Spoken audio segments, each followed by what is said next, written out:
Est-ce que l'immigration coûte cher à la France? Si tu te poses la question, alors regarde cette vidéo.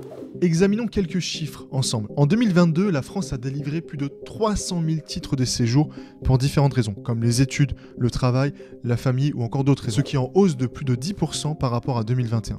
Ces chiffres montrent l'importance de ce sujet. L'intégration des personnes immigrées comporte son lot de défis, de la barrière linguistique à la reconnaissance des qualifications, des diplômes. Ces personnes-là font face à des obstacles complexes. C'est également le même cas dans l'autre sens. Imaginez un Français partir travailler au Mexique. Il risque de rencontrer les mêmes défis qu'un étranger venant sur le territoire français. Malgré cela, d'après viepublique.fr, l'immigration ne pèse pas sur les finances publiques, donc c'est plutôt positif.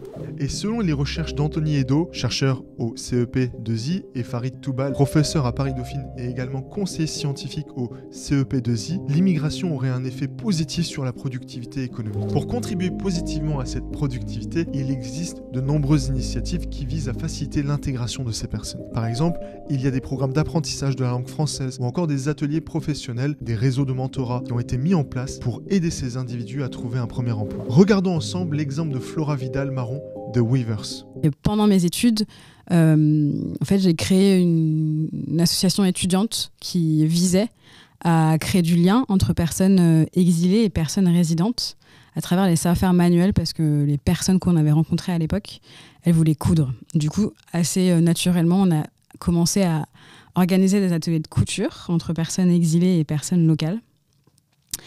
Et on s'est rendu compte que ça marchait hyper bien, qu'il y avait vraiment une communauté d'entraide qui s'était créée autour de ces ateliers.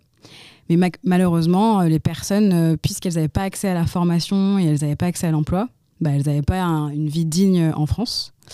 Et du coup, j'ai créé l'école Weavers en 2019 pour vraiment accompagner le retour à l'emploi et l'accès à la formation pour toutes les personnes exilées. Entre 2017 et 2020, près de 15 000 demandes de brevets ont été publiées à l'Institut national de la propriété industrielle, l'INPI, dont 11% des déposants sont des étrangers.